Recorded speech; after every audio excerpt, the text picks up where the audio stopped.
నమస్తే. నేను journalist Sai. Congress party జగిత్యాలకు సంబంధించిన కాంగ్రెస్ పార్టీ సీనియర్ నాయకులు జీవన్ రెడ్డి గారు పార్టీ మారుతూ కొన్ని సంచలనమైన వ్యాఖ్యలు చేశారు. అంటే కాంగ్రెస్ పార్టీలో గుర్తింపు లేదు, కాంగ్రెస్ పార్టీలో గౌరవం లేదు.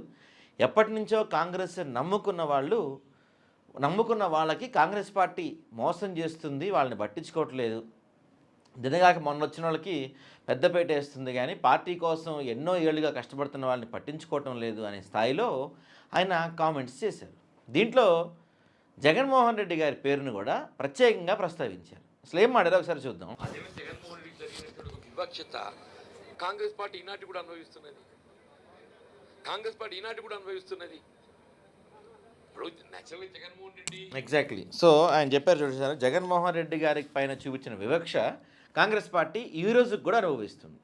అంటే ఇక్కడ చాలా క్లియర్గా మనం అబ్జర్వ్ చేయాల్సిన విషయం ఏంటంటే, ఇది జరిగింది నిన్నో మొన్నో కాదు, దాదాపుగా ఒక పుష్కర కాలం పైనే అవుతుంది, ఇంకెక్కువే అవుతుంది, 14 సంవత్సరాలు అవుతుంది దాదాపుగా. ఇదంతా ఇప్పుడు 2012లో జగన్ గారి పైన కుట్ర చేసి ఆయన్ని పార్టీ నుంచి సస్పెండ్ చేయటం, బయటికి పంపించేయటం, రకరకాల ప్రయత్నాలు చేశారు అప్పట్లో. తర్వాత అంతా మనకు తెలిసిన విషయం, ఆయన జైలుకి పంపించారు, రకరకాలుగా ఇబ్బంది పెట్టారు. ఇప్పుడు పాత కాంగ్రెస్ నాయకులు ఎవరైతే ఉన్నారో, మొదటి నుంచి కాంగ్రెస్ పార్టీలో వైఎస్ రాజశేఖర రెడ్డి గారి హయాంలో పనిచేసిన వాళ్ళు ఎవరైతే ఉన్నారో, వాళ్ళందరూ ఇప్పుడు వాళ్ళ పశ్చాత్తాపం చూపిస్తున్నారు. నిజంగా ఆ రోజు చేసింది తప్పు మేము. రీసెంట్గా బట్టి విక్రమార్క కూడా మాట్లాడుతూ ఈ రోజుకి తెలంగాణ రాష్ట్ర డిప్యూటీ సీఎం ఆయన, ఇప్పటి వరకు మనకున్న ఈ ఎల్లో మీడియా కావచ్చు, టీడీపీ వాళ్ళు కావచ్చు, చంద్రబాబు నాయుడు కావచ్చు, వీళ్ళందరూ చేసిన దుష్ప్రచారం ఏంటి? ఓ పక్కన రాజశేఖర రెడ్డి గారు డెడ్ బాడీ ఉంటే, ఓ పక్కన జగన్మోహన్ రెడ్డి గారు సంతకాల సేకరణ చేశారు, అంతటి వ్యక్తి జగన్మోహన్ రెడ్డి అలాంటి అని చెప్పి ఒక గోబెల్స్ ప్రచారం విపరీతంగా ఇంతకాలం చేస్తూ వచ్చారు. ఈరోజు తెలంగాణ డిప్యూటీ సీఎం అయిన బట్టి విక్రమార్క గారు ఆయన చెప్పారు, అలాంటిది ఏమీ జగన్మోహన్ రెడ్డి గారు చేయలేదు, అసలు ఆయనకి తెలియదు, మేము చేసాం అదంతా కలిసి సంతకాల సేకరణ, ఆయన కొడుకు ముఖ్యమంత్రి అయితే బాగుంటుందని అదంతా మేము చేశామని ఆ రోజు ఆయన మాట్లాడతాం.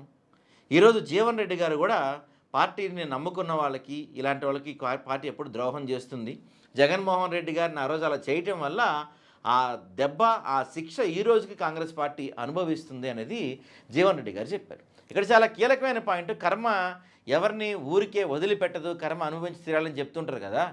ఏ విధంగా అయితే జగన్మోహన్ రెడ్డి గారిని జైలుకి పంపించి, ఏ విధంగా అయితే ఆయన ఇబ్బందులకు గురి చేసి, ఏ విధంగా అయితే ఆయన కుటుంబాన్ని మొత్తాన్ని రోడ్డుకి ఇచ్చే ప్రయత్నం చేశారో, ఆ రోజు మొదలు పెడితే కాంగ్రెస్ పార్టీ డౌన్ఫాల్ స్టార్ట్ అయింది. మీరు గమనిస్తే తెలంగాణలో గెలిచి ఉండొచ్చు రకరకాల కారణాల వల్ల, ఏపీలో 0, ఆ తర్వాత దేశవ్యాప్తంగా కాంగ్రెస్ పార్టీ డౌన్ఫాల్ మనం ఈరోజుకి చూస్తూనే ఉన్నాం. సెంట్రల్లో ఫస్ట్ టైం ప్రతిపక్ష హోదా రాలేదు, తర్వాత కూడా ముఖ్య మూలిగితే వచ్చింది, ఇప్పుడు ఏదో కొంచెం పెరిగింది, కానీ రాహుల్ గాంధీ ఇంకొక 20 సంవత్సరాల తర్వాత కూడా ఆయన ప్రధానమంత్రి అవుతాడనే పరిస్థితి కాంగ్రెస్ పార్టీలో కనిపించట్లేదు. సోనియా గాంధీ గారికి ఆరోగ్యం బాగోట్లేదు, పార్టీ ప్రభావం కోల్పోయింది. ఇదంతా కూడా ఏంటంటే కర్మ ప్రభావం అనమాట, కర్మ సిద్ధాంతం ఇదంతా కూడా. ఇప్పుడు వీళ్ళంతా ఇంతకాలం సైలెంట్గా ఉన్న ఈ నాయకులంతా, బట్టి విక్రమార్క గారు కావచ్చు, లేకపోతే ఇప్పుడు జీవన్ రెడ్డి గారు కావచ్చు, ఇలా చాలామంది of the record, on the record కూడా చాలామంది చెప్తున్నారు. కొంతమంది ఈ రోజుకి ఆఫ్ ద రికార్డు చెప్తుంటారు, అప్పుడు మేము జగన్ గారికి చేసిన అన్యాయం వల్ల, జగన్ గారికి చేసిన ద్రోహం వల్ల ఈ రోజుకి మా పార్టీ అనుభవిస్తుంది, ఈ రోజుకి మేము కష్టాలు పడుతున్నాం చాలామంది చెప్తున్నారు ఆఫ్ ద రికార్డులో. ఆన్ ద రికార్డులో ఇలాంటి పెద్ద పెద్ద నాయకులు, ఇప్పుడు చిన్న చోటా మోటా నేతలు ఇంకెవరో చెప్తే అనుకోవచ్చు, కానీ స్వయంగా డిప్యూటీ సీఎం స్థాయి కలిగిన వ్యక్తులు, కాంగ్రెస్ పార్టీలో అత్యంత సీనియర్ నాయకులు, ఇలాంటి వాళ్ళందరూ కూడా గతంలో మేము జగన్మోహన్ రెడ్డి గారి పైన చేసింది తప్పు, అప్పుడు కాంగ్రెస్ పార్టీ జరిగిన విధానం తప్పు, ఆయన విలువ ఇప్పుడు మేము తెలుసుకున్నామని మాట్లాడుతున్నారు వీళ్ళంతా కూడా. అలానే ఏపీ ప్రజలు కూడా చాలా సందర్భాల్లో షర్మిల కొన్ని మీటింగ్స్ పెడుతుంది, ఎందుకు ప్రభుత్వానికి వ్యతిరేకంగా మీటింగ్స్ పెడుతుంది. ఆ మీటింగ్స్లో చాలామంది జగన్మోహన్ రెడ్డి గారు ఉన్నప్పుడు బాగుండే, ఆయన పరిపాలన ఉన్నప్పుడు బాగుండే అని చెప్తున్నారు. అంటే జనానికి ఏదైనా ఉన్నప్పుడు వాల్యూ తెలియదు, తర్వాత తెలుసుకుంటారంటారు కదా, బహుశా ఇదే ఈ మధ్య కాంగ్రెస్ పార్టీ నాయకులందరూ, షర్మిల ఎందుకంటే ఆమె కాంగ్రెస్ పార్టీని ఆమె అవసరాల కోసం వాడుకుంటుంది, జగన్మోహన్ రెడ్డిని టార్గెట్ చేస్తానికి వాడుకుంటుందని శంకర పద్మ లాంటి వాళ్ళు చాలామంది సీనియర్ నాయకులు చెప్తున్నారు బాహాటంగా. అంటే వీళ్ళందరికీ ఇప్పుడిప్పుడే జగన్ గారి వాల్యూ తెలుస్తుంది, ఆయన్ని దూరం పెట్టి మేము అప్పుడు ఎంత తప్పు చేసినా ఇప్పుడే అర్థమవుతుంది. అంటే ఎందుకు ఇదంతా చెప్తానంటే కర్మ సిద్ధాంతం. అది ఇక్కడ ఇంకొక కీలకమైన పాయింట్ గమనించాలి. ఇప్పుడు ఈ టైంలో జగన్మోహన్ రెడ్డి అధికారంలో ఉన్నాడంటే సరే ఆయన పొగుడుతానికి చెప్పారనుకోవచ్చు. ఆయన అధికారంలో లేని ఈ టైంలో కూడా వీళ్ళందరూ ఎందుకు జగన్మోహన్ రెడ్డి గారికి గురించి ఇంత కరెక్ట్‌గా మాట్లాడుతున్నారు?